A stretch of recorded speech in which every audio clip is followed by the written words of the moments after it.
Welcome in the Sourdough Library here in Belgium. And here we preserve and protect sourdoughs from all over the world. And in this movie we are going to show you how we collect the samples and why we do that. So this time we are going for the quest of number 91. And on the road we go. To collect this new sourdough, we travel all the way to Northampton in the UK, to a small village called Pitsford. The sourdough we are going to collect is coming from the Sourdough School. Hello! Here we will meet with Vanessa Kimbel. Vanessa is the owner and tutor of the Sourdough School. She teaches sourdough classes to home bakers and professionals in an amazing environment. Everything you see in her bakery is genuine and authentic. Vanessa is, besides a baker, the author of several books, and she contributes regularly to the BBC 4's food program. She visited the Sourdough Library a couple of months ago and really wants to add her sample to our collection. Let's listen to her arguments.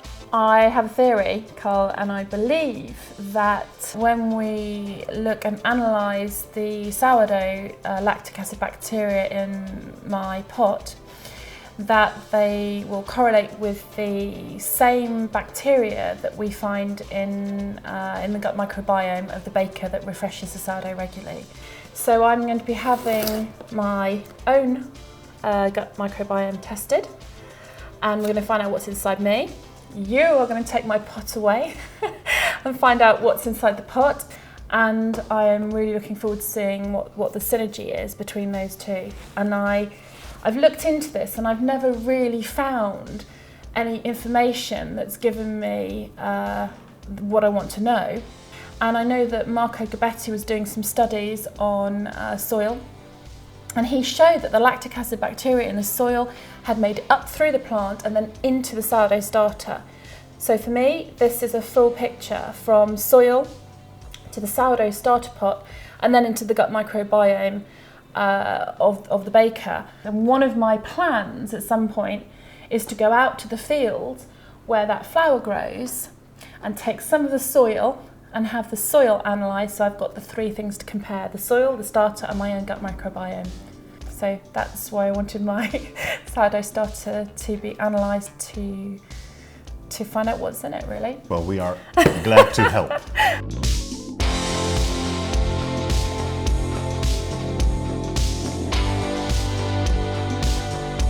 To have Vanessa's sourdough analysed and stored in our library, we need to refresh it before filling the 3 jars with her sourdough.